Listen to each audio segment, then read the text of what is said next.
There is so much talk about women's hormonal health, which is great. But even though it's a bigger part of the conversation, most women are left even more confused about what it means for them and what to do about it, which is not so great. This confusion ends now. An award-winning German nutrition scientist created a powerful herbal formula called Hormone Harmony, which combines 12 powerful adaptogens into one single capsule. Each of these ingredients is carefully selected based on scientific evidence, and it's been proven effective in clinical studies for women of various ages and hormonal profiles. And Happy Mammoth, the company that produces Hormone Harmony, is famous for its zero-compromise policy. No GMOs, artificial fillers or flavors, or any other junk. Only science-backed ingredients in amounts that are clinically proven. The company surveyed over 1,500 women to see how Hormone Harmony helped them, and the results are mind-blowing. 86% of women started losing weight, 77% say it improved their mood, and 100% said they're feeling like themselves again. Hormone Harmony has over 50,000 raving reviews from women all over the world, with 98% of them saying they'd gladly recommend it to their friends and family. For a limited time, you can get 15% off on your entire first order at happymammoth.com. Just use the code HAPPYME, HAPPYME, at checkout. That's code HAPPYME at happymammoth.com for 15% off your entire first order. This episode is brought to you by State Farm. Checking off the boxes on your to-do list is a great feeling. And when it comes to checking off coverage, a State Farm agent can help you choose an option that's right for you. Whether you prefer talking in person, on the phone, or using the award-winning app, it's nice knowing you have help finding coverage that best fits your needs. Like a good neighbor, State Farm is there.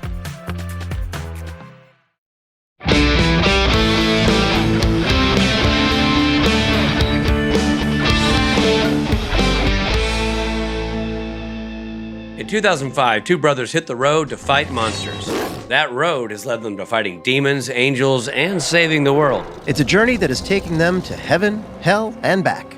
But they aren't done. Join our journey as we go episode by episode, following the adventures of Sam and Dean Winchester. We break each episode down with the writers, producers, directors, crew, and actors to bring you the behind-the-scenes stories of how this legendary TV series was made.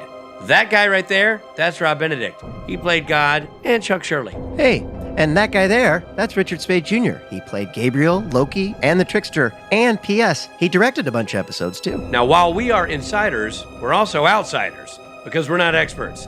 This is our first time watching the entire series, all 327 episodes. Rich and I have met many of the fans at conventions around the world, and we are deepening our understanding of why you all love this series so much. Because it's really good. Yeah, it is. Now listen, there will be spoilers, so consider yourself warned. And thank you for joining us on this trip we call Supernatural Then and Now.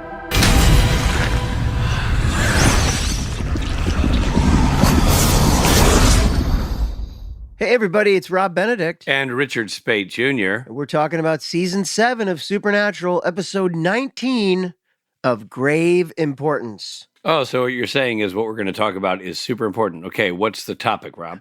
Season 7, Episode 19. Okay, yeah, that makes sense. Of grave importance. So I gather. So, like, why? What makes it so important? Pretend I'm the audience. Walk me through this. Okay, I will. I'm about to. But first, how's everyone's summer going? Oh, good, buddy. How's yours?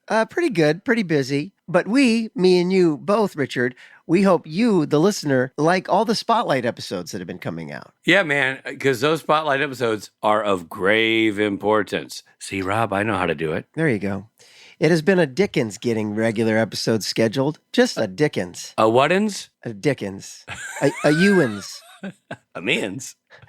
So we've been putting out some pretty awesome spotlights that you got to check out if you haven't already. If it's been a Dickens to get all this going, did that make those episodes Dickensian?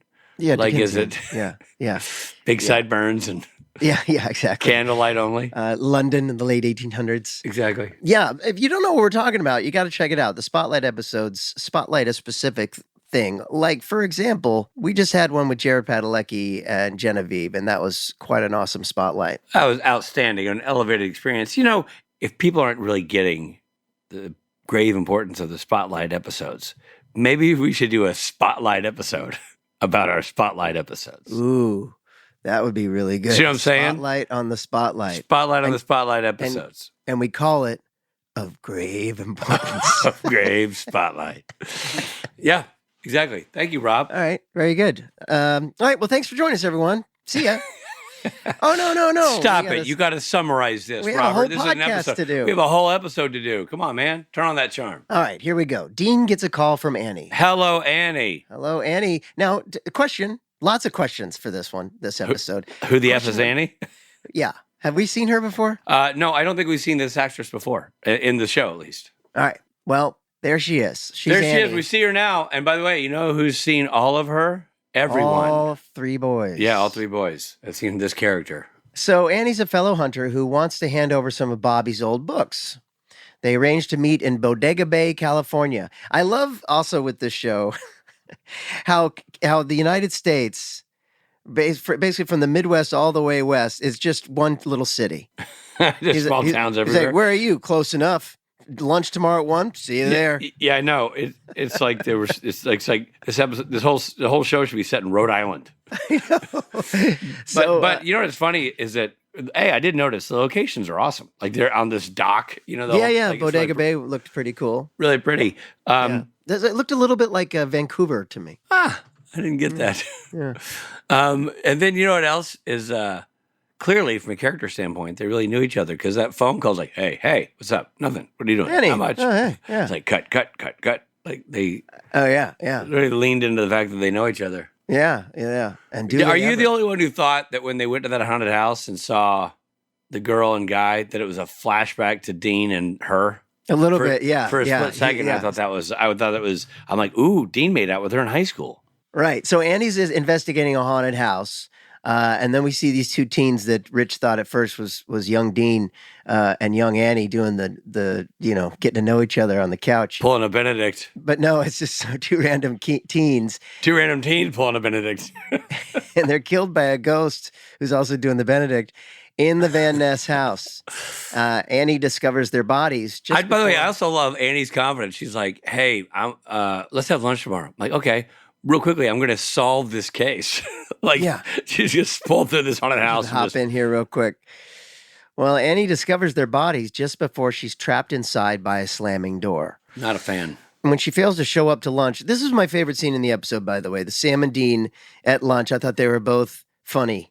They're like... Well, also, I thought it was funny that they chose a high-end restaurant, which is not their thing. Right. Like your menus and, And when tablecloth. When Dean confesses that he too had relations with her, and then Sam makes a face and he's like, "What? You too?" And it's like they realize all three of them had relations with her. I also thought it was funny too when he was like, "Yeah, Bobby hooked up with her," and he's like, "Yeah, sure, really." That realization. And then I actually liked his we're in a foxhole together, and at the end he's like, "That's a lot of foxholes." Yeah, exactly. That was good. And then he was like, "Are we getting stood up?" Well, they do get stood up, and so they go back and search her motel room and find clues pointing to the Van Ness house. Dean brings along Bobby's flask, unknowingly bringing Bobby's ghost with them. Bobby. At the house, Sam and Dean sense little at first, but Bobby sees what they can't. The house is teeming with spirits. This is another cool part where the spirits are all just kind of standing there. I thought that was cool. Something kind of cool. And the makeup on the spirits is cool. I also thought... we knew we were going to have a Bobby heavy episode because his name was in the credits. I'm just pointing that out. They're no longer trying to surprise us with Bobby. Right. Well, among the spirits at this house, it's like that TV show Ghosts. You know what I'm saying? All the ghosts at the house. It's a sitcom. The movie Ghosts? No, it's a sitcom on CBS. It's in its 4th season.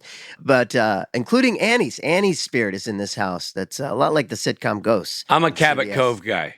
Angela Lansbury or nothing. That's what I say when I say CBS. Wow, a deep cut. By the way, Sam, Dean, and Bobby have all hooked up with Annie. Yeah, we know this, Summary. Hold on, Summary. You know what, Summary? Get a room. Man. Summary, you creep up. By the way, Summary, you could have done that at the beginning of this paragraph. Yeah, you just circled back on this on purpose, Summary, to make Annie feel weird, to kind of like make us feel weird. Yeah. Grow up, Summary. Yeah.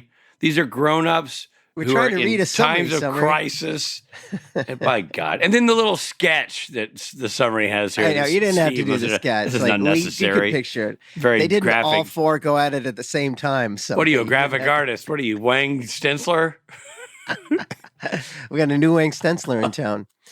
Bobby watches as Whitman Van Ness, the original owner, scolds another ghost, Dexter O'Connell, for his actions.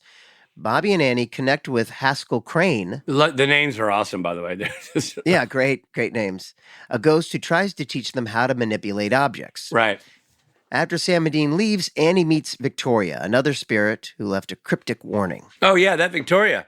I feel like we've seen her before. I mean, yeah. Has that actress been in the show before? No. Not as Victoria, but like... Maybe, but I don't think Or maybe she's just a Vancouver actress that we've worked with before, or she appears later in the season that we... Well, she looks kind of like, who's the actress who was in Less Than Zero in the 80s? Oh, Jamie Gertz? Yeah, she looks a little like Jamie Gertz. She's kind of Gertzy. Dude, you're in my sweet spot. Hot, so hot. Oh, man. Jamie Gertz. I had a massive crush on Jamie Gertz. Yeah. Well, and this ghost was very Gertzian. You're not wrong. Yeah.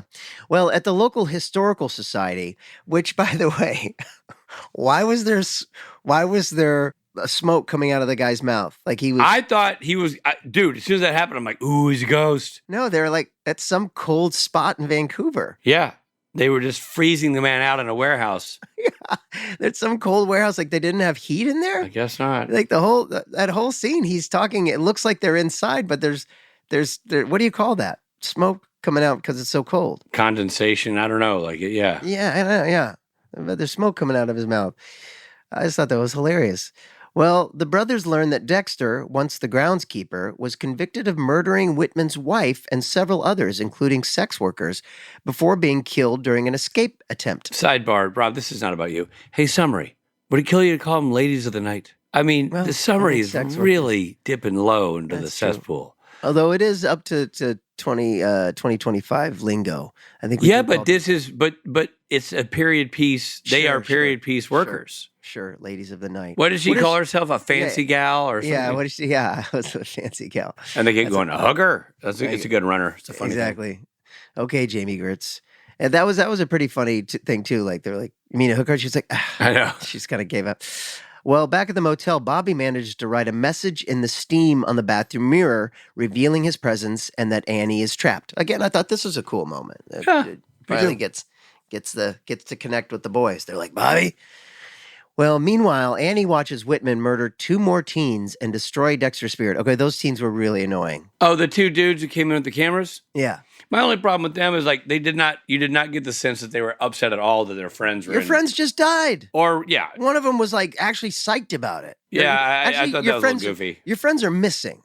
So like actually people are concerned about this at this point. These teens are missing, whatever. These guys are but anyway. Right. Well, Whitman murders him, and he also destroys Dexter's spirit for trying to warn the teens. But it was a good reveal. Like, we thought that Dexter was the bad guy, but Dexter is actually a really sweet dude. That's right. Trying to help out, and it was it's always the guys with the mustache. That's right. Whitman was the murderer, the true killer all along. He was a cool-looking dude. I thought so, too, yeah. All the ghosts were cool-looking, and he was cool, and so was Dexter. Yeah.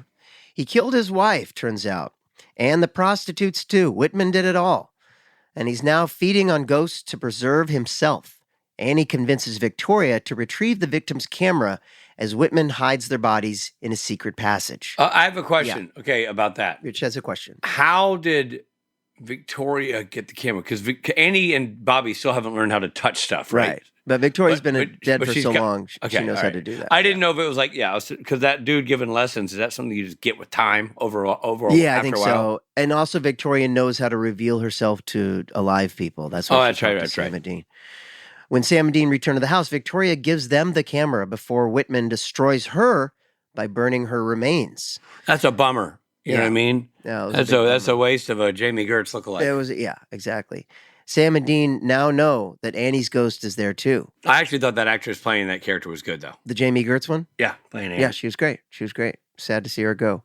Whitman slips a key into Sam's pocket, allowing him to leave the house with the Winchesters. That was a fun shot, too, of him in the backseat of the car. Yeah, going, ha-ha. And then what? Did Dean leave the flask? No. Bobby takes the flask out of Dean's pocket and slips it in a drawer. Why?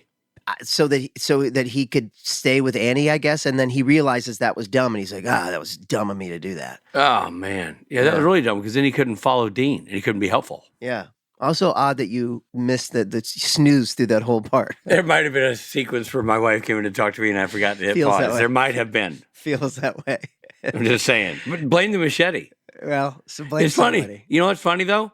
I missed a couple of details there. That's true. Yeah. You're guilty. But Yeah. you have no idea what the machete said to me. No. You weren't paying attention to that. That's true. I wasn't, because I wasn't in Oregon where you are. I'm in Los Angeles. Oh, that's right. You're not. That's right. As the brothers head to the cemetery to find Whitman's grave, Bobby and Annie search for the hidden remains of the other spirits.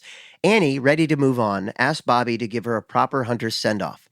On the road, Whitman briefly takes control of the Winchester's car, nearly causing a crash. Hey, I have a question. I have to ask about that scene. Okay. All those people, a lot of people are in that back area. Some are like, I look like to me handcuffed to like a metal bed or something. Yeah. And Annie, and I see they're stabbed or this. How the bleep did Annie die? She has this like Ronald McDonald Well, they all. red. Okay. Yeah, I was gonna. No, yes. dude, she's got like a splatter of red across her mouth. It looks like she Same with the teens. ate something.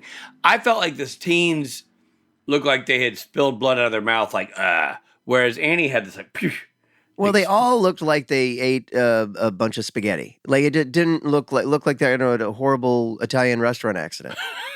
It really didn't. It really, all the teens and everything. I think honestly, when he puts his hand through their bellies, they spit up. It's like That's it's what that was supposed raguicide. to be. Yeah, but hers was especially just like Yeah, it looked like when they show vampires who go down and bite on a victim and then come up. Yeah. and they have the red. yeah. I don't. It was regular. Okay, so I didn't miss that little detail, did I? no, you didn't. No. All right. That was can't blame the machete for that one. No. That was the makeup department.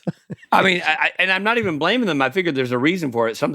Something must happen that justified that blood pattern. They never do it by accident. Yeah, right? I just don't. I wasn't right. really following that Yeah. one little detail. Yeah, it didn't feel realistic, but there you go. That was it. Anyway, on the road, Whitman briefly takes control of the Winchester's car, nearly causing a crash. And by the way, she wants out. Annie's like, hey, Bobby's like, I got work to do. She's like, not me. I'm out. Yeah, she's out. And if she wants a hunter send off, she wants to be burned, right? She wants her body burned in a that's pyre. right. Is that right? Yeah, something like that. Yeah, Are we to assume that they do that, even though we don't see it happen? They throw her in the fireplace and burn her. I loved the sequence of the car going. That was cool. With the guy sitting there hitting the steering wheel. Yeah. And I thought Jensen played that really well. Like he couldn't move the wheel. Yeah, and yeah, cut to that the was guy great. really there. And then they find the key and they shoot it and race to destroy his remains. Just in time, they burn his bones, saving Bobby from Whitman's attack. I also thought it was weird that removing the key didn't get rid of it, but somehow shooting it did. Yeah. Taking the key off Sam's person, I thought would have maybe done it, or maybe you got to throw it in the water or something. I'm not sure how shooting it did that. Well, shooting it,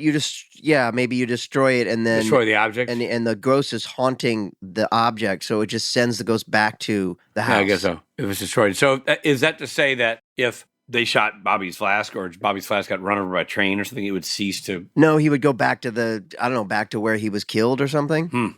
Okay. I don't know. Because this ghost went back to the house. Right. Then they had to burn his remains before because he got to Bobby. Right. He was back in the house and he was going to kill Bobby, and then Yeah. they burned his remains. They didn't do Bobby any favors. Saved Ghost Bobby from still being dead, but you know what I'm saying. Right. Back at the house, Sam and Dean can finally see Bobby. Why? I don't know. I couldn't figure out why they could see him. I didn't know what had happened that enabled. I mean, the Whitman kind of did the thing in his belly and didn't quite kill him. I don't know. But they burn the ghost remains, including Annie's, and they get the flask back, so Bobby can be with them. Right. Dean confronts Bobby about staying behind instead of moving on, warning that it's unnatural. Bobby insists that he stayed to help, but as the brothers drive away, he quietly reappears in the back seat, still unseen and uncertain of what comes next. Wouldn't you be worried that Bobby following around? Yeah, he'd be helpful, but also maybe he'd be oogling your bottom when you're changing. I know. I'd be like, "Hey, Bobby, can I get a minute?" Yeah.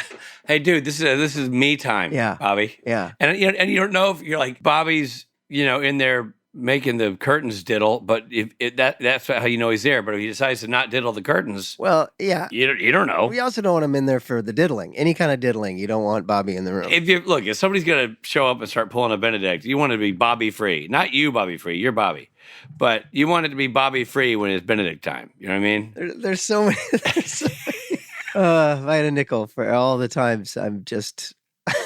Hey, listen, man. My name, my good name, just completely. Your family name. My family name just run through the ringer. I know, and that's why we've given you an alter ego. Wang Stensler. Wang Stensler, which is, I know you're so proud of. Okay, so Steve loves it. Everybody loves it. So listen, it'd be a bummer to have him just hanging around. I know it's great that he can show up and help, but that it is kind of creepy, Bobby. Get a hobby. Yeah, Bobby get a hobby. All right. Bobby gets a hobby. That's a good name for an episode. Bobby get a hobby. Bobby get a hobby. All right, well, Rob, let's do our thing where I say, R, Rob and Rich. Ratings. Okay. Well, I know what I'm going to give this. It's pretty, to me, it's pretty obvious. Oh, wow. It is? I'm going to give this a Bobby Singer. Oh. And here's why. Because we got Bobby back, and it's kind of a Bobby-heavy episode. And also, in terms of the episode, I don't think it's a Stapleton, I don't think it's a Kenny Loggins, not to me. Guest cast is solid, except for, I know we didn't love the video kids, but everybody else is pretty solid. And there's some good gimmicks, like the ghost trying to total the guy's car and finally getting the connection with the flask and Bobby and the ghosts appearing in the house and how all that worked out. That was an interesting sort of layer to the story, Yeah, there were elements of it that I was like, okay, this feels, there are elements of the ghost thing where it's like the rules weren't clear to me. Like, she could touch him, the ghosts could touch each other. I don't know. I wasn't clear on like what the rules were. For sure, dude. That's why I didn't put Stapleton on the table. I didn't understand why Bobby could be seen. You know what I mean? Like that was a big one to me. Yeah. And maybe we're gonna find that out later, but like that sort of left me confused. Right. And why? Yeah, exactly. So a little bit confused by some of that. And like you said, like the tomato sauce on the face. I might have thought it lingered on that, like the scene where they're trying to learn to touch the lantern. I've kind of felt like we get it. Yeah. And that felt very much like the movie Ghost. The scene of the guy at the bar, Yeah. Yeah. But I liked the things that I mentioned in the summary. I liked the look of the ghosts was cool. Oh, the hooker gag was great. Like there's some funny jokes. Yeah. And the fact that all three of them had hooked up with Annie was funny. There was some humor in there that was great. When Bobby finally wrote, and this is a tribute to Jensen and Jared, but when that scene where Bobby finally wrote on the mirror and they connected with him, that was, as a viewer, I was like, oh, cool. Yeah. Finally, Dean was right the whole time. He is there. And, that was cool that was finally linked. And when they finally saw him at the end, I thought that was really cool. That kind of gave me goosebumps, that moment. Yeah, like, Bobby. For sure. All of those reasons justify my Bobby. So your beard would be? I'm going to give it the Chris Pine. I don't know if you've seen Chris Pine's beard. I have. Chris Pine's,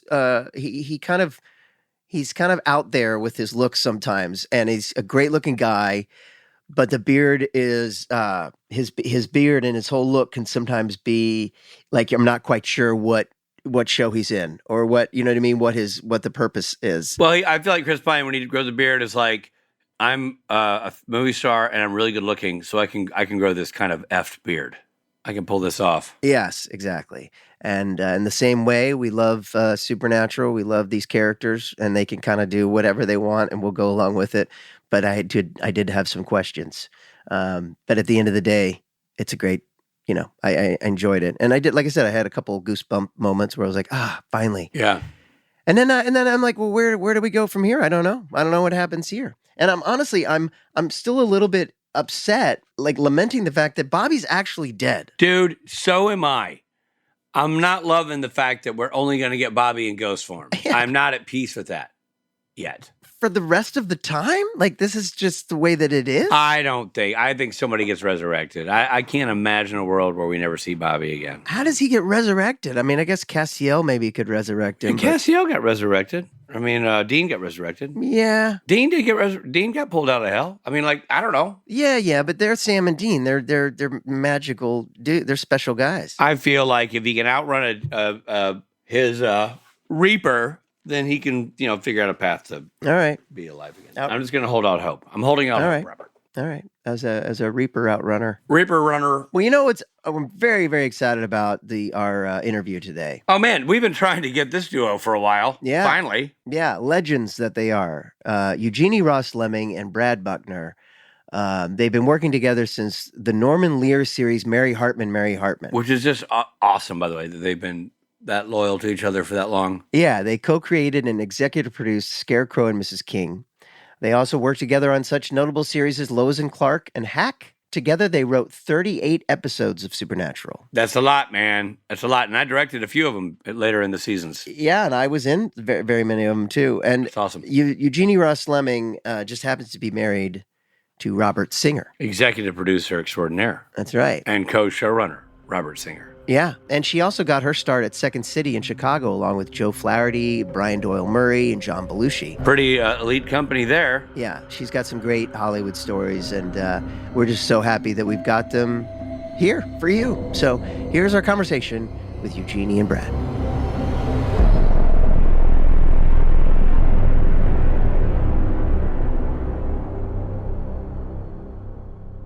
Hi, guys. Thank you both for doing this. Oh my gosh. What a delight to have you. Yeah, it's a little weird, combing back through the past. This was quite a while ago we wrote this thing. Yeah. Yeah, I have no memory of this at all. I mean, I have a vague memory. Well, this is going to be a great interview. Yeah. It'll be short. But seriously, thank you for making time. I know it got to coordinate with both of you, and you're both doing your own thing. So thank you. All right. Well, let's start something you might remember. How did you two meet? Oh. And how did you get your start in, and then as writers? Yeah, the Eugenie and Brad origin story. Brad, you tell the origin story, and I'll interrupt you and correct you. All right. It was a weird origin story because I was impoverished and working as an agent of all things at this awful little agency on Hollywood Boulevard. And Eugenie was working with an improv group that was using the rehearsal hall across the hall. And one of our mutual friends brought her over to my awful little office and thought she'd make a great client. And she wasn't having it. And I was disinterested myself. And so we sort of hated each other on site. But then we were reintroduced by a mutual friend from AFI. And we started writing in December of 1975. Wait, how did it go from hate to right? It went from hate to love because... the client actor thing wasn't going to work, but as writers, we hit it off right away. So we started writing in December, and then by June, we were working. Wow. Now, my memory is similar, but what Brad's, as a gentleman, is leaving out is when we, at least from my end, when we both saw each other, I was so not into this kind of fix-up thing. I thought I'm not going to be represented by a guy who represents, sword swallowers and fire eaters. So I saw Brad, and it was like he was this Dickensian character. My memory of Brad Buckner from that first meeting was a hunched over troll with long, stringy hair and yellow, almost toothless, with some yellow teeth and veins on his skin. And I thought, well, he's a creature for the swamp, so he can't be my agent. When I met him, I don't know, a couple months later, he looked like an earthling, and I almost wasn't sure he was the same guy.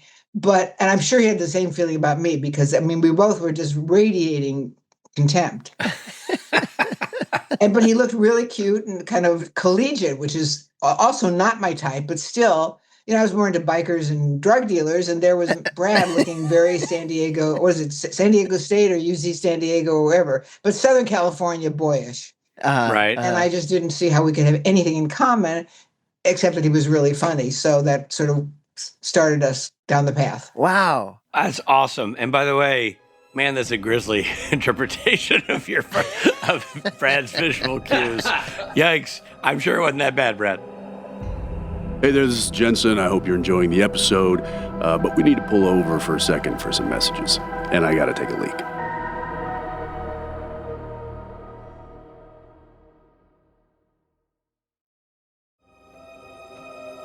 Hey there, thanks for listening. Now, back to the episode.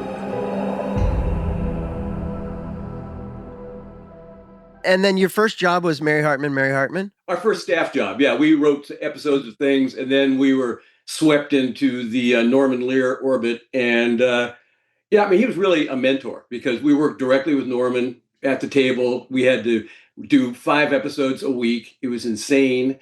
And, we got married at that point because we were living together in this awful little office. She smoked like a chimney.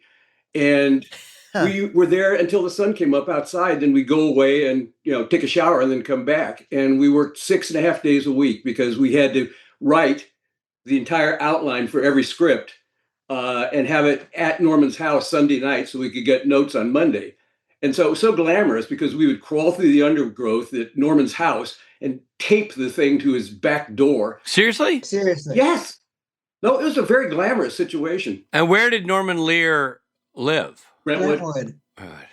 And where were the offices? Like, were you Sunset Gower? Yeah, we were at the KTLA, where KTLA is now. Yep. All right. And that's where the stage was. And, and so we started out, we were head story editors, then promoted to head writers. And then the producer was taken off that show and moved to another soap that they were going to do. And so we angled for the producing job, which was the showrunner job. And right. They gave it to us. And so I got it. This is that's huge. Remarkable. I mean, Norman Lear, legend doesn't do it justice to describe him. Was he already Norman Lear Yes. at this point? Oh, yeah. By that time, I think they had 5 shows on the air. There was Maude, All in the Family, Sanford and Son, the Jeffersons. When he was, our offices were at KTLA and our stage was at KTLA, but his empire was across the street at Metro Media Square, and it was an entire campus that was all Norman Lear. I mean, every stage was doing a sitcom. Wow. You couldn't walk down a hallway and not run into some wacky next door neighbor, some crazy teenage, all these characters that we've seen all, our young lives. Yeah. All there making TV. And it was really, the vibe of it was, I read accounts of early television in some of these television places, networks, where there were no dedicated stages and people were running in and out of makeup rooms and set rehearsal halls and sound stages. And that's exactly what it was like there. It was just like hell's a poppin' all the time. Wow. That's crazy. And so, his style of show and style of writing, it's such a unique thing because it's comedy, but it's really smart, it's really intelligent comedy. And, it's a testament to you guys that was your wheelhouse. That's where you fit in. Well, and then they put us on this show that was really up our alley because it was so off kilter and odd. Yeah. And we had originally been sucked in there to start working on a project they wanted to do. And as the pages were coming out, they fired all of the executive staff on Mary Hartman. They hung on to the script writers, but all the showrunners were let go. And so we and Dennis Klein moved into those jobs. He was the head writer and we were the story editors. And then we were made co-head writers with Dennis and then showrunners. So what had you written that got you this job? What was your entree to Lear? Eugenie had a meeting with Al Burton, who was his lieutenant, and Al gave us the idea for this thing that they wanted to develop because Mary Hartman was doing really well for them. So they wanted to develop another one really quick. And it was this gothic, weird murder mystery / comedy. And so we wrote an outline for it, and he liked it. And right at that time, they were going to get rid of the writers or get rid of the executive staff on Mary Hartman. And so Al said to Norman, I've got some very Mary Hartman-esque writers in my office.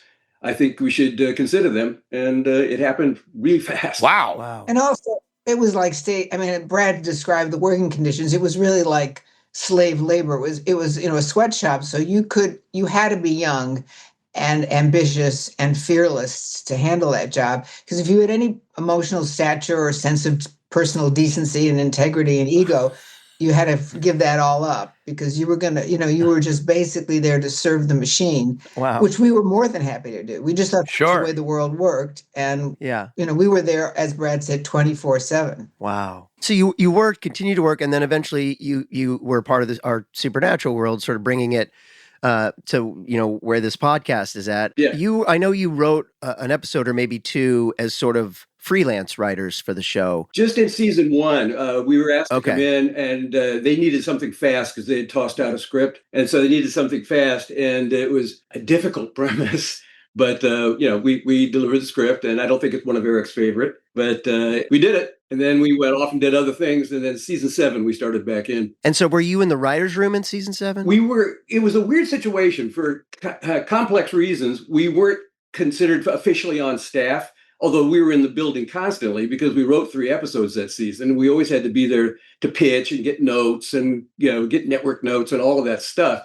But we weren't allowed to be technically on staff. And so that actually started in season 8 when we were officials and in the writer's room and all of that. When you're doing that and you're coming in to do a freelance episode of that, where do you guys then team up to work? Did you guys have an office outside of the space, or do you just meet at each other's houses? Like, how does it work? They would let us use an office if we needed to be there and to talk. Oh, cool. But then once the story was kind of laid out, then we would retreat to our separate domains and then just stay in touch and send pages back and forth. And then, we had to come in and get notes. And, we always had to come in and lay out the story for them when we do that writer's room. Right. Eugenie, are you, at this point, with Bob? Bob Singer? Yeah. Are you and Singer, you're together? Yeah. I mean, I don't even know how long you've been together. We met in 84. Okay. So you're together for a long time. Did you work together on any other show besides Supernatural? Yes, he did a show called Hack, which ran for I think 2 seasons on CBS. He was asked to take it over. It was a failing show with David Morse, and they asked him to take it over. So it really wasn't his idea. And once again, he had to sort of fit into the mold. And he restaffed it with all the people he wanted, and he hired Brad and me with about 5 other favorites of his, and then. He also did Lois and Clark, which he was brought in to save because there was some trouble with the executive level, and Warner Brothers wanted someone else to run it, and CBS wanted someone. It was CBS, right, or ABC? It was ABC. ABC. Okay. And ABC. Warner Brothers wanted someone else to run it, so they called Bobby in. He took it over, and he said, "But I want to bring in my own team of writers who I've worked with before." And we were included in that group. We had just finished a sitcom and were available. So we said, yeah, great. Cool.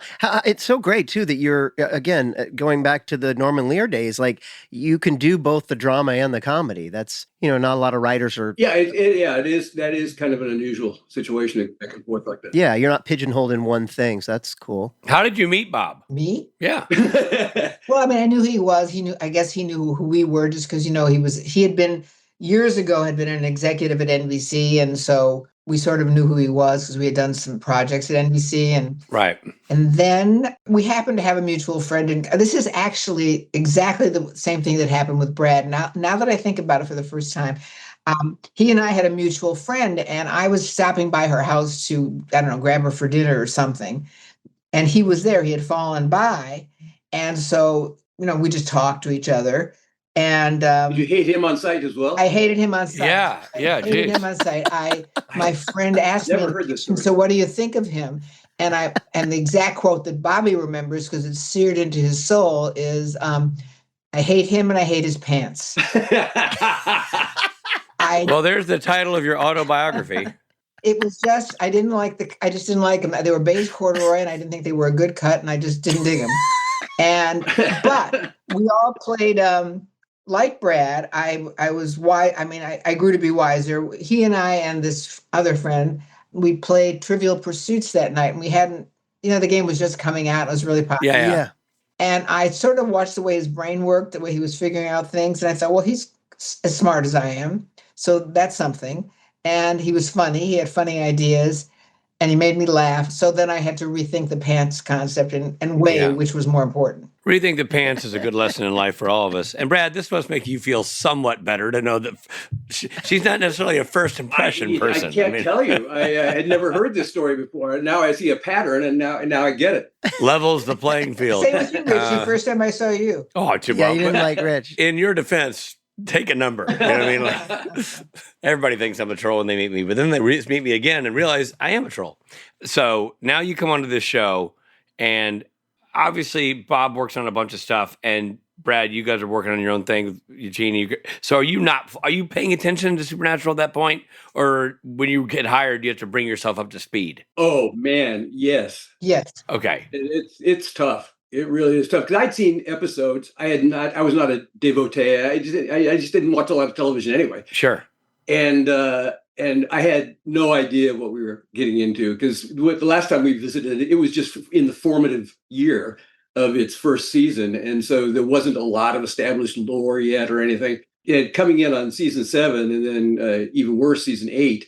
There was so much stuff to learn. Yeah, there is. And so then you have to sort of, I guess it leads to the other question here of, there are rules. I know that like the Cryptiverse and everything kind of established like ghosts can do this, ghosts can't do this. I mean, I'm sure there's a certain amount of those details that you're learning on the fly as you write things. You go, oh, they walk through the wall, and they're like, they can't walk through walls. I mean, how much of that canon did you discover in process, and were you able to push any boundaries in that regard? And that kind of goes for just overall. It doesn't have to be just about this episode. Well, yeah, we always learned on the fly while it was in process, because you wouldn't sit around at home at night and think, gee, I wonder how Ghost reacts to iron. Right. So I wore a little furrow from our office down to Andrew Dabbs, because he had been on a year ahead of us. So he was such a nerd about the lore that he knew lots of stuff that we didn't. So he was our Google at the time. Yeah. I'm sure.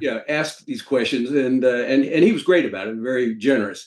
So, but yeah, you're learning on the fly, and you're always violating something. Sure. So, what was the assignment with this episode of Grave Importance? Was the concept about the haunted house? Did that come first, or was it Annie's storyline? Do you remember what your assignment was as a writer? Well, they'd killed Bobby several episodes before, and the boys were in the process of mourning that. And I don't know if they had really toyed with the idea of bringing it back or hinted at it. I know we did one in the Slice Girls. That was the first time that I think we really set up that there was a strong possibility Bobby was out there, and Dean loved that idea and Sam poo-pooed it. And, just in defending his own psychology, he said, we can't go there. We can't even start to believe that. So that was the premise. The starting premise is the ghost of Bobby was going to be revealed. And it was the flask that tethered him to the earth. Yeah. And then from there, that's when we started digging into. I think we then had the haunted house idea, and that a friend of theirs was, that was the case, because it was a standalone. It wasn't a part of the myth. Right. Part. So, right. Yeah. We were going to do a standalone about the friend of theirs who went to haunt the thing, and then Bobby would, emerge during the course of this. Yeah, and then Annie, this character, the old friend, were you involved with that casting of Jamie Luner as Annie? We were involved with all casting of anything. Well, we ended up being involved with all casting just because we pushed our way in. But any shows that we wrote, the writers are involved. Although we may not have been, Eugenie, in that season, because it was 7 before we were fully on board as staff. I don't remember being as polite as you, so I have a feeling I'm sure things were said. Bo, I bet they were. That's something you like to be a part of, the casting the roles you come up with. Yeah, that makes sense. Yeah. Well, sure, you're conjuring that character onto paper. I'm sure you have opinions about how that should be played. And over the years, I know that Eugenie, you came to set frequently during an episode to watch. Oversee the episodes that you had written. Brad, did you do that often? Were you up in Vancouver? No, I didn't go up very often. Just towards the end a couple of times, but no, I was not a regular. Was that something that you felt like, well, divide and conquer? If Miss Eugenie's up there, then our needs are being handled. I don't need to go, or well, I think I would have been going as sort of a field trip just to watch this thing come together. Because we were not the showrunners on this show. And, I think we were aware of that and respectful of that. And so we'd spent tons of time on shows that we ran, right, going to the set and having little conferences with the director and, keeping an eye on performances and things. But that wasn't really our role on this show. So it would have been out of curiosity and, being part of the team, and it would have been fun to go.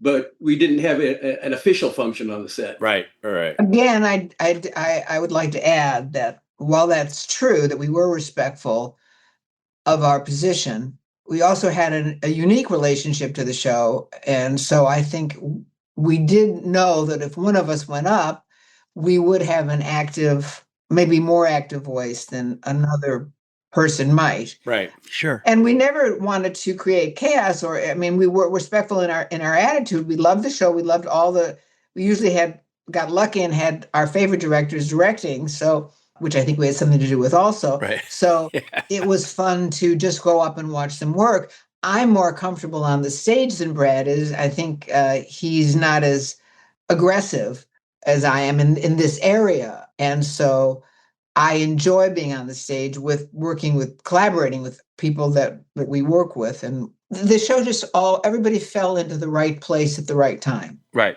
Yeah. And you've directed before, Eugenie. So I directed once. Let's just. And so, two things: how was that experience, and then how did that color how you approach your role on set? Well, it was really hard, and I thought I never want to do this again. Was it Supernatural? You directed Supernatural? No, I directed Lois and Clark. Oh, okay. And those special effects were so much more primitive than the machinery that you had working and the team you had. I mean, the system is just so much more sophisticated. And as a director, I think you really have to know more about certain capabilities than I had to know on Lois and Clark. Lois and Clark was a very complicated show for a lot of reasons to do. And I think it's not a good show to do if it's your first show you've ever directed. On the other hand, I was incredibly lucky because Brad and I could control the material. We know what went down to the stage, and the crew was all incredibly supportive and helpful and protective of me. But I was never more tired or miserable in my life.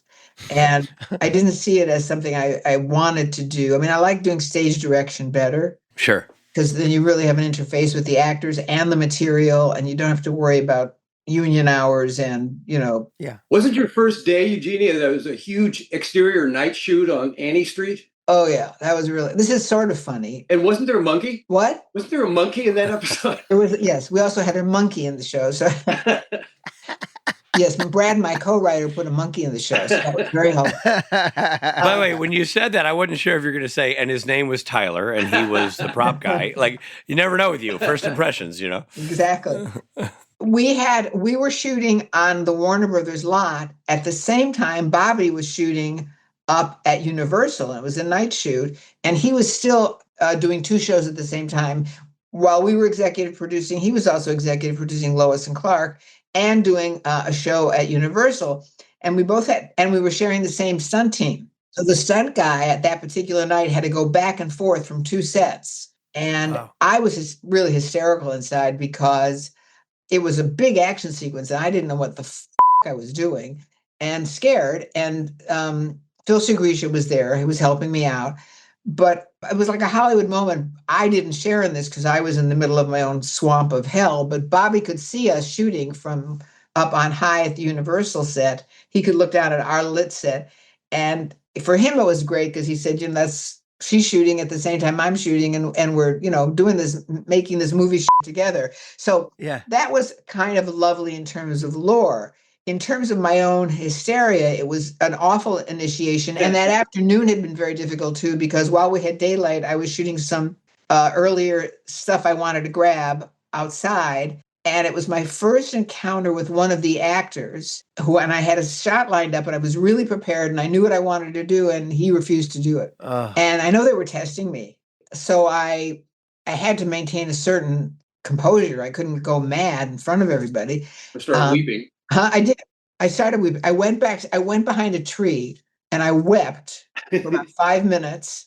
And then I pulled myself together and I came out and I just sort of negotiated how to make this actor feel it was his idea that we were doing this thing. But it wasted time. But it was an enormous lesson in the negotiation process of directing, especially actors who feel they have ownership of the show and of the characters, and they live there longer than you have. It's their baby, and you're a visitor. Mm-hmm. And so I learned a lot about survival. Yeah, it was strange. It is. I lost a chunk of hair listening to that story. Oh my God! It was strange transitioning from doing sitcoms to doing 1 hour because the rules and the protocols are a little bit different. Right. Because in a sitcom, when you're doing it, then you do the dress show, and then you go and you're eating dinner with one hand and giving notes with the other, and you don't have time to screw around and go through the director and be polite. You're just changing lines, giving line readings to the actors,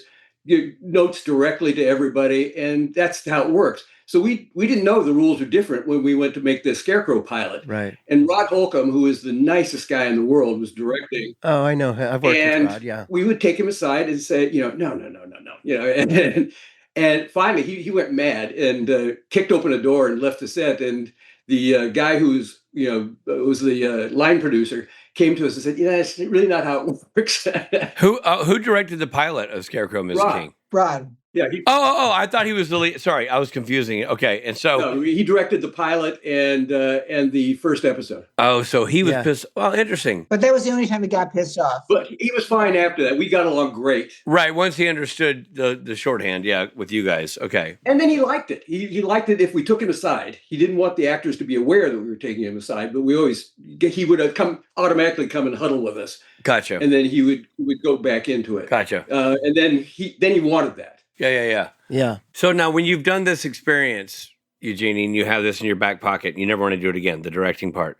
But did that affect how you comported yourself on set or how you approached communicating with actors and directors and that kind of thing when you were representing your show on set? Well, on Supernatural, I almost never, as Brad said, because we didn't feel we had the authority, I never talked to an actor directly about anything. I mean, I might have jokingly said something and hoped it went through, but it was never looked at as a formal communication. But I would certainly go up to you and say, "What the are you doing?" That's not. Yes, you did that a lot. Yeah. Sometimes when I was just eating lunch and I wasn't involved with the episode. No. But I figured sometimes I was in my hotel room and I'd get a phone call. What the? I'm like, huh? You could take it, and I could take it. And of course, you knew we were fans of you, so. I don't know if the Supernatural, if the Lois and Clark experience softened me or not. I doubt it, because I think people who direct want to direct, and they have to take what comes with it. Yeah, that's fair. That's fair. I mean, it's part of the job, certainly more so in other shows. Like Supernatural didn't necessarily have a consistent presence of writers on set, but most shows do. Yeah. So, you coming up to Vancouver was more the norm everywhere else. It might not have been on Supernatural specifically, right? But it was very common everywhere else to have the person who wrote the episode also producing it. Oh, when we were Lois and Clark, we were down on the stage all the time, right? And we were shy about giving notes, right but that was our job on that show. So, right. Yeah. So we were down there a lot.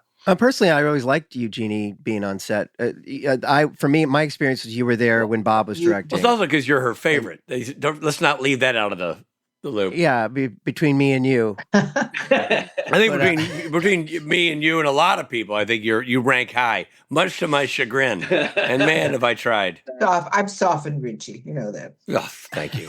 How it took 17 years? Yeah, it's about normal.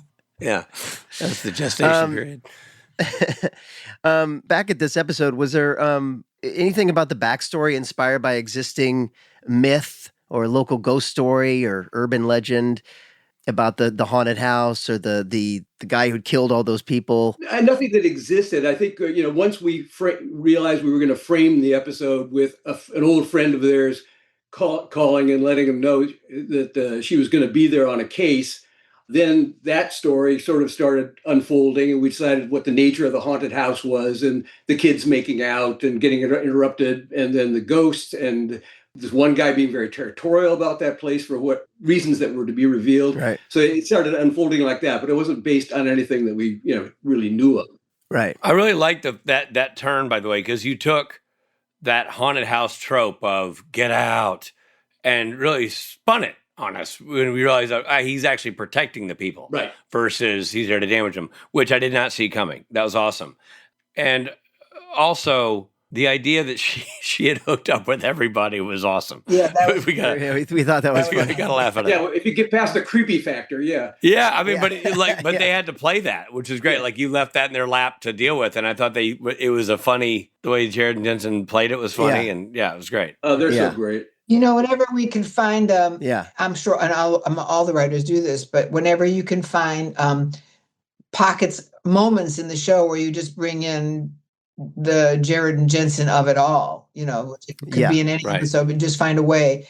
It's where is the most fun to write. Well, you did that with the runner about the hooker too, which is super funny. She's like, I was a fancy lady, a hooker. It was great.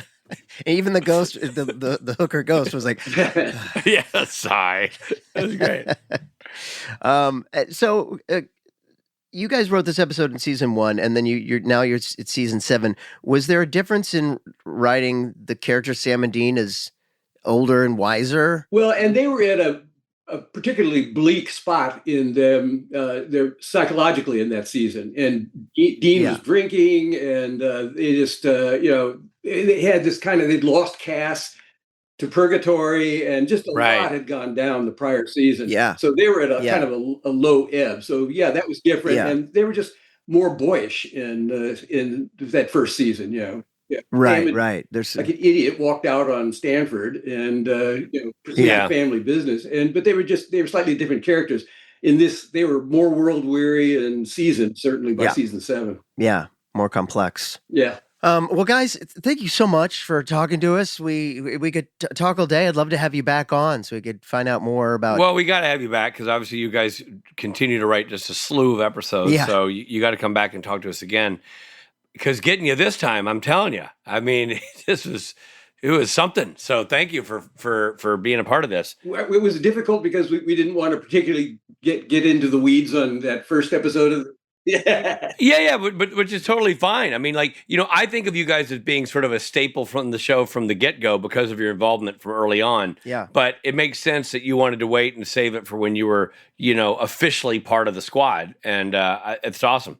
I know from, and Rob too, from our characters coming back and me coming back as a director, I worked with you guys so intimately going forward from here that in my brain you were always there. But you know, you're and also it's interesting about Supernatural when you think of a show, its 7th season, to think, oh, early in the series, it's 7th season. Yeah, I mean, you know, that's math. Richie, we're more. I think we're more territorial the deeper we get into it, and certainly more knowledgeable. But we're definitely more possessive of each episode in terms of our contribution, and then to just the whole production. I think we're more knowledgeable because we were more emotionally present. Sure. The deeper we get into the thing, and when we created characters that we knew would have longevity, whether it was Amara or Rowena or just whoever. We brought in people that lived, so became part of the universe, and so made our contribution more important to us. You know. Yeah, great. And these are why we need you back to have those conversations as we move forward into your list of episodes. Well, it was great regrouping with you guys. We had so much fun with you guys. You know, it's nice to. Oh man, it's so great, Brad. I haven't seen you in so long. It's great to see you again, and I just love having your contribution and hearing your origin story. Everything. It's just fantastic. So thank you. Yeah, guys. I was saying before you came on, I'm lucky to be able to say that you wrote several of the episodes that Chuck was in. Yeah. So I got to work with you a bunch. Oh yeah, we love that whole myth thing. Chuck was a favorite of ours. Yeah. Yeah. Well, thank you, so and much. come back and let's do it again. Okay, dudes. Anytime. Pretty please. All right, we'll keep you in the Eugenie, loop. please give Bob our best as well. Yes. And you give it to Ruth. I will. And Offspring. Yes. Margaret is almost 2 now. It's crazy. Yeah, that's crazy. Time. Yeah. All right, guys. See ya. Thank you so much, guys. Hey there, this is Jared Padalecki, and I hope you're enjoying the episode. But we got to pull over for a second for some messages.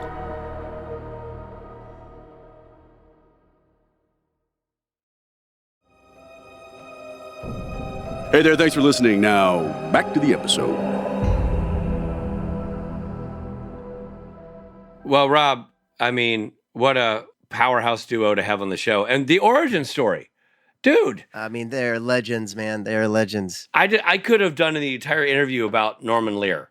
And just I to hear know, yeah. That chapter is, and for anybody who's listening who may be on the younger side and doesn't know Lear's contribution to TV, take a second and Google it. I mean, you almost don't get bigger in TV. Well, than he Norman just Lear. died a couple of years ago, and he was 100 years old, 100, 101. I mean, he lived a long, long life. And his impact on entertainment is eternal and massive. Eternal. And because of his shows, it spawned this whole new breed of shows. So how cool that they were a part of that. It's like, Yeah, I mean, really and truly. Yeah. So and he was so ahead of his time in terms of tackling social and political issues through comedy. Yep. Like Yeah. All in the Family and the Jeffersons alone are two massive accomplishments. Anyway, Well, and it's good to have Brad and Eugenie.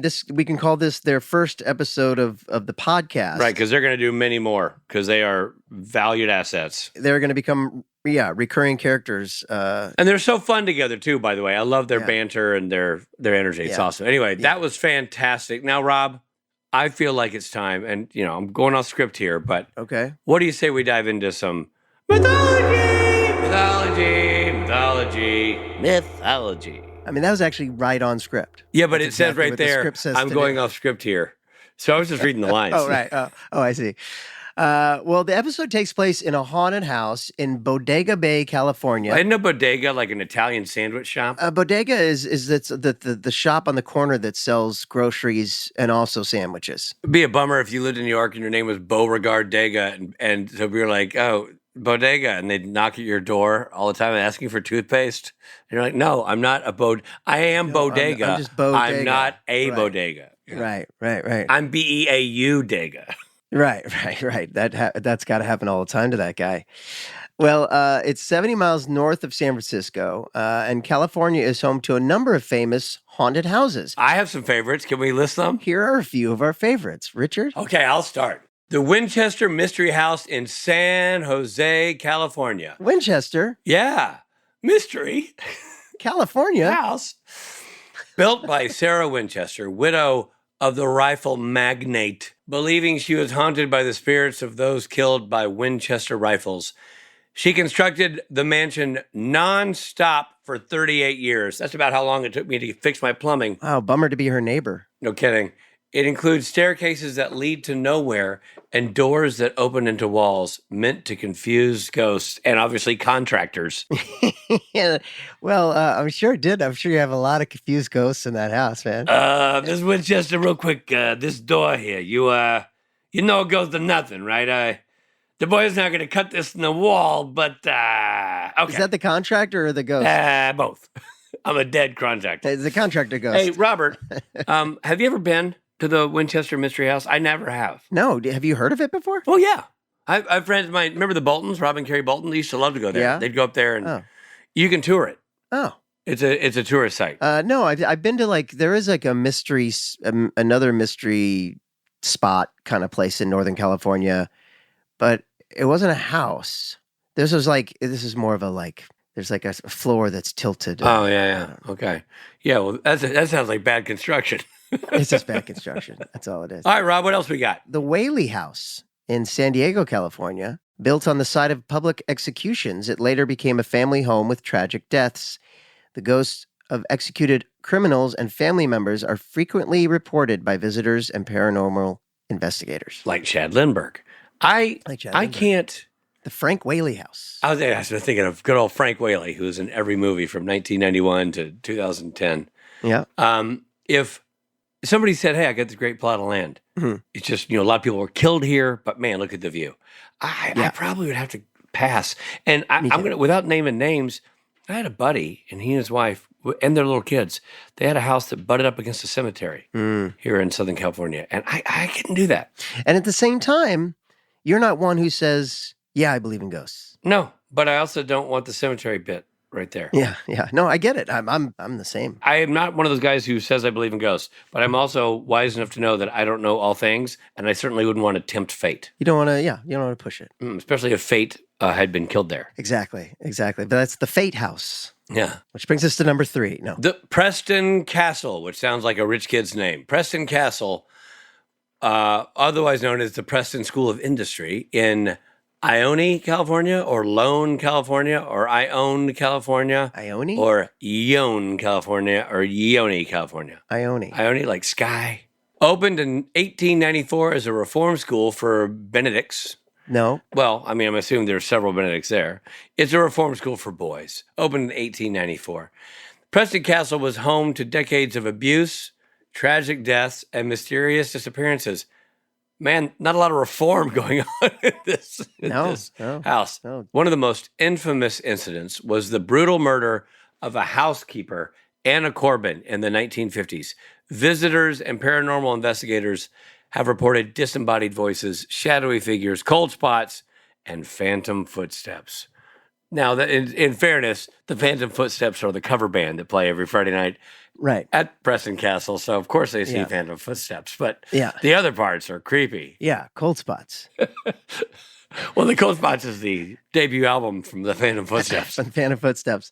Well, here's a fun fact within this mythology is that Preston School of Industry is the name of a band started by the guitar player from the band Pavement from the 90s that I really love. Oh, man. Yeah, and he had an offshoot band called Preston School of Industry, and this is the only time I've seen it that was an actual thing. Did you? Oh, so you didn't know it was a thing until right now? No, yeah, I just was like, wait, and I just looked it up on iTunes to make sure that I had that fact right. That's awesome. That is a fun fact. Yeah, Scott, the guitarist of Pavement started a band called Preston School of Industry. And Well, you're blurring lines though, Rob, because that was under the mythology section. I know, that's why I said this is a fun fact within the mythology section. Crazy. Well, I mean, I guess that seems like a pretty good segue into fun facts, fun facts, fun facts, fun facts. And here's a little mythology for you. I was kidding. Just to even Zeus. Annie tells Dean she's at Bodega Bay's Crow's Nest Hotel, referencing Hitchcock's 1963 film The Birds. Ooh. Bodega Bay is where Hitchcock's film The Birds was set. Correct. And there must have been a Crow's Nest Hotel also. Well, I think Crow's Nest that's the wink to Hitchcock. Ah. Right? Yeah.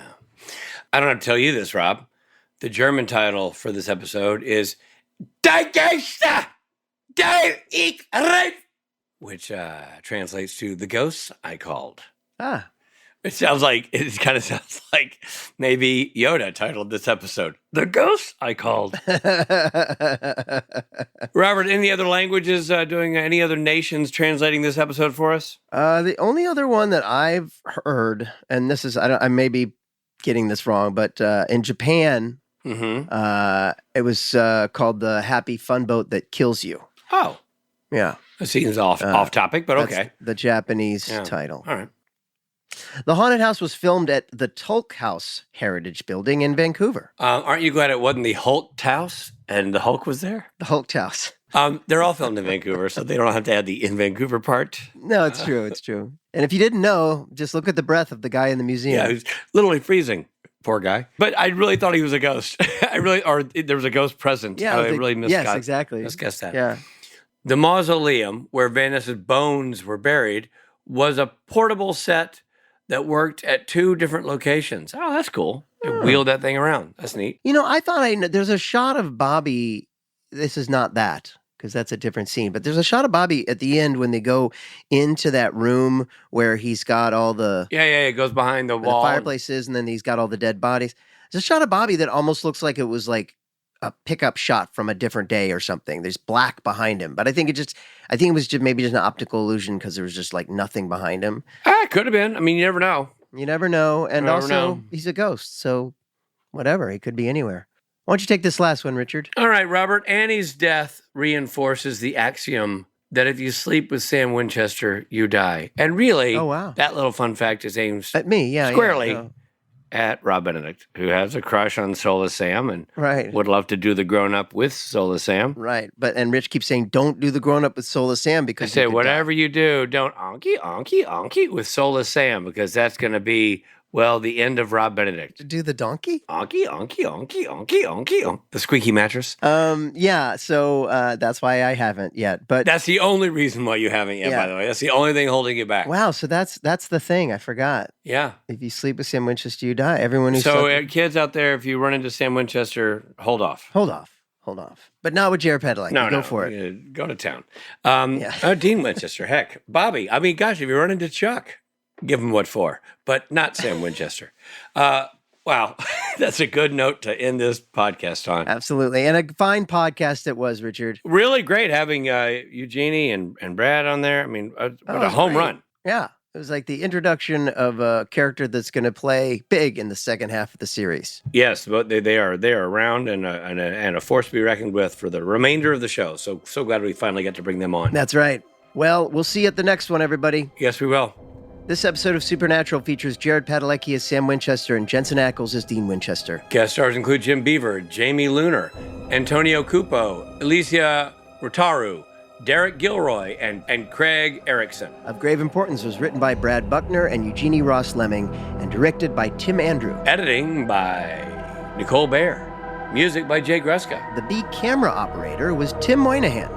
Lovely guy, Tim Moynihan. Lovely guy. Executive produced by Robert Singer and Sarah Gamble. And Supernatural was created by Eric Kripke. Darn right it was. This episode originally aired on April 20th, 2012. This episode of Supernatural Then and Now was hosted and executive produced by Richard Spade Jr. and Rob Benedict. Produced by Stephen Hine, written by Stephen Hine and Hada Holscher. And edited and associate produced by Trey Booty. What is up, Booty? Music provided by Tim Wynn. The episode was recorded with the help of Sonic Fuel Studios. This podcast is from Story Mill Media. Follow the podcast on Instagram and YouTube at SPN Then and Now. And become a member of the podcast to get early access, chat rooms with other podcast fans, and video interviews at patreon.com/SPN Then and Now.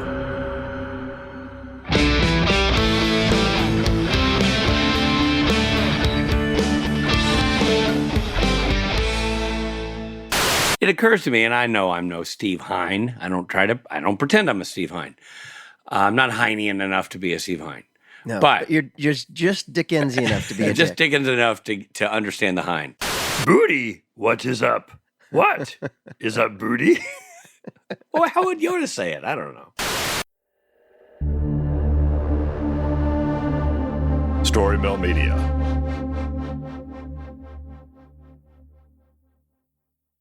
The Old West is an iconic period of American history and full of legendary figures whose names still resonate today, like Jesse James, Billy the Kid, and Butch and Sundance, Sitting Bull, Crazy Horse, and Geronimo, Wyatt Earp, Bat Masterson, and Bass Reeves, Buffalo Bill Cody, Wild Bill Hickok, the Texas Rangers, and many more. Hear all their stories on the Legends of the Old West podcast.